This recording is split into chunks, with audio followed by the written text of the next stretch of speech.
This front lip didn't even exist 2 weeks ago. It started right here as a digital model. This is the first time I've ever seen it on the car. So if this front lip fits, in theory, this whole body kit should fit.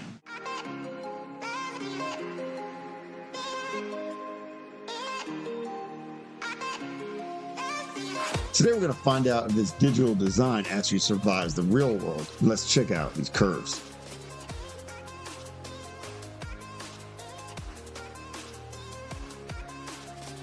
All right, guys, quick context. We went from 3D scanning to a physical piece. This is getting real.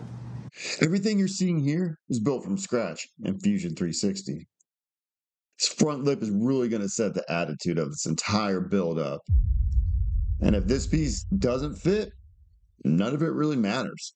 So before we do the test fit, I want to show you exactly how I designed it, prepped it, and 3D printed the very first widebody part for this car.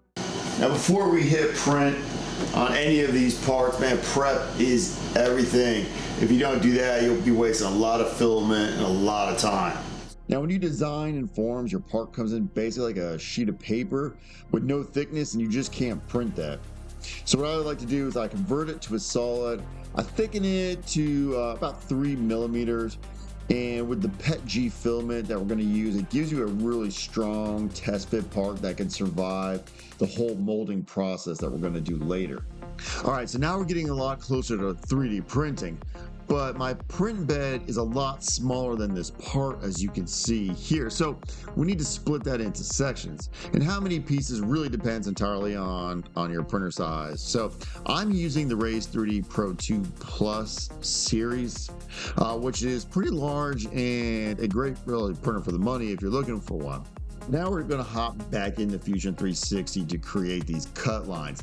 These are all going to be based on the bed size of your printer. So get that. Don't make them all the way to the edge. Give you some room for overhang and things like that, because it will mess up your body. So the first thing you want to do is go into the sketch format and just start creating lines along your body that are the proper length.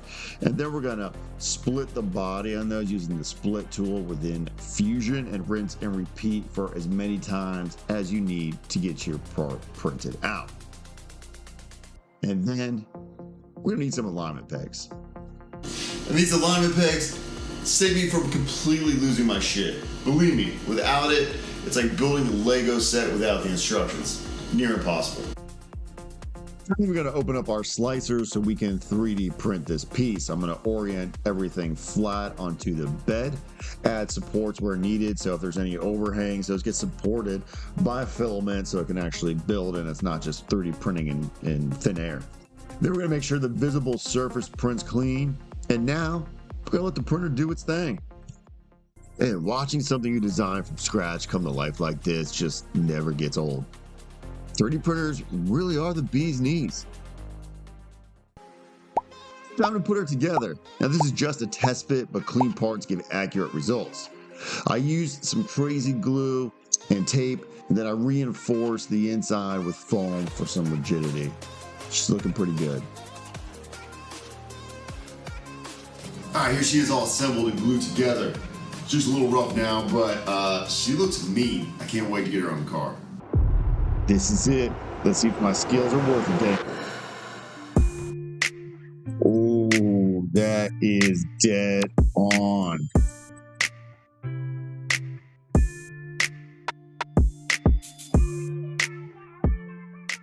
Hey, welcome underneath my car. While I was down here fitting the lip, I decided to install this Z1 undershroud because mine didn't come with one, and I was tired of the road looking straight up its skirt and seeing all its goods, and also rocks hitting radiators. All bad stuff that I wanted to say no more. First things first, we're gonna drill some holes and then insert the rib nuts to lock them all in place. Now we have the rib nuts in, we can install the first panel, then the second one after that. All right, now that I got this third service panel on, all we gotta do is tighten up these bolts, and that is job done. And this underneath looks slick, even though it's only gonna be us YouTubers ever seeing it. but it does look clean and it does look nice. All right, next up, let's see if I can actually finish this engine cover carbon fiber. Please. So this build officially just got real.